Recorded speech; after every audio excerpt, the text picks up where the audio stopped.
အခုတလောမီပိုးကောင်ကြိုက်လို့ခန်းစားရတဲ့ post တွေ video တွေကိုတွေ့လာရပါတယ်။ဒါကြောင့်မီပိုးကောင်နဲ့ပတ်သက်တဲ့စောင်းရန်ရှောင်းရန်တွေကိုပြပြပါမယ်ရှင်။မြန်မာလိုခေါ်မီပိုးကောင်လို့ခေါ်တဲ့အကောင်လေးတွေကိုအင်္ဂလိပ်လိုဆိုလို့ရှိရင် roof beetle ဒါမှမဟုတ် bedrest beetle လို့ခေါ်ကြပါတယ်ရှင်။သူကသူ့ကိုတစ်ခုခုနဲ့ထိလိုက်တဲ့အခါမှာကိုခန္ဓာကနေမိမိကိုယ်ကိုကာကွယ်တဲ့အနေနဲ့ bedrim လို့ခေါ်တဲ့အစိတ်ရည်တစ်မျိုးကိုထုတ်လွှတ်တတ်လို့ပဲဖြစ်ပါတယ်ရှင်။ကြည့်လိုက်ရင်တော့မီပိုးကောင်တွေဟာအကောင်တိတိလေးနဲ့အန်ရမရှိဘူးလို့ထင်ရပေမဲ့သူ့ကိုထိလိုက်တဲ့အခါမှာလူရဲ့အရေးပြားကိုထိခိုက်စေနိုင်ပါတယ်ရှင်။မီပိုးကောင်ကပရွက်စိတ်တွေ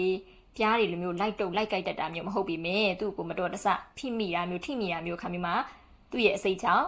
အန်ရဖြစ်စေနိုင်တာပဲဖြစ်ပါတယ်ရှင်။မီပိုးကောင်တွေကိုအေးပြီးဆွဆွတဲ့နေရာတွေမှာတွေ့ရတတ်ပါတယ်။အထူးသဖြင့်ညအချိန်မီးအဖြူရောင်ရှိတဲ့မီးလုံးမီးချောင်းတွေနားကိုလာတတ်ကြပါတယ်။ roof beetle မျိုးစိတ်တွေကမျိုးပေါင်း6000ကျော်ရှိပြီးတော့အန္တာတိကတိုက်ကလွဲပြီးကမ္ဘာရဲ့တိုက်နေရာတွေအကုန်လုံးမှာတွေ့တယ်လို့ဆိုကြပါတယ်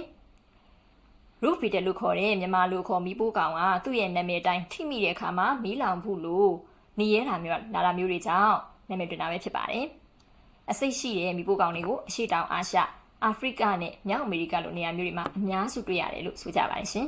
။မီးပိုးကောင်နဲ့ထိမိပြီဆိုရင်ဘယ်လိုလုပ်လာမလဲမေးလာခဲ့ရင်တော့မီးပိုးကောင်ကိုတွေ့ချင်းပစ္စည်းတစ်ခုခုနဲ့အဝေးကိုဖယ်ရှားပစ်တာမျိုးတွေဒါမှမဟုတ်လေနဲ့မှုတ်ထုတ်တာမျိုးတွေလုပ်နိုင်ပါတယ်။လက်နဲ့ဖယ်ရှားတာမျိုးနဲ့ဖိမိတာမျိုးတွေမလုပ်ပါနဲ့နော်။မီးပိုးကောင်ထိမိတဲ့နေရာမှာစက်ပြားကြီးဒါမှမဟုတ်ရေဓာတ်ဆောင်စီစဉ်နေတဲ့ရေတွေနဲ့တေချာသွားတန့်စင်ရပါမယ်။အကယ်၍ဒီထိမိတဲ့နေရာမှာပူလာတာတွေနာကျင်လာတာတွေဖြစ်မယ်ဆိုရင်တော့ရေခဲကပ်ပေးနိုင်ပါတယ်။ပြီးတော့မီးပိုးကောင်ထိမိတဲ့နေရာမှာရားရံလာတာမျိုးဖြစ်လာခဲ့ရင်တက်တာအောင်လို့ကလမိုင်းလိုရှင်းနေလဲလိမ့်ပြီးလို့ရပါတယ်ပြီးတော့အပျော့စားဟိုက်ဒရိုကော်တီဇွန်ခရင်နေလဲလိမ့်လို့ရပါတယ်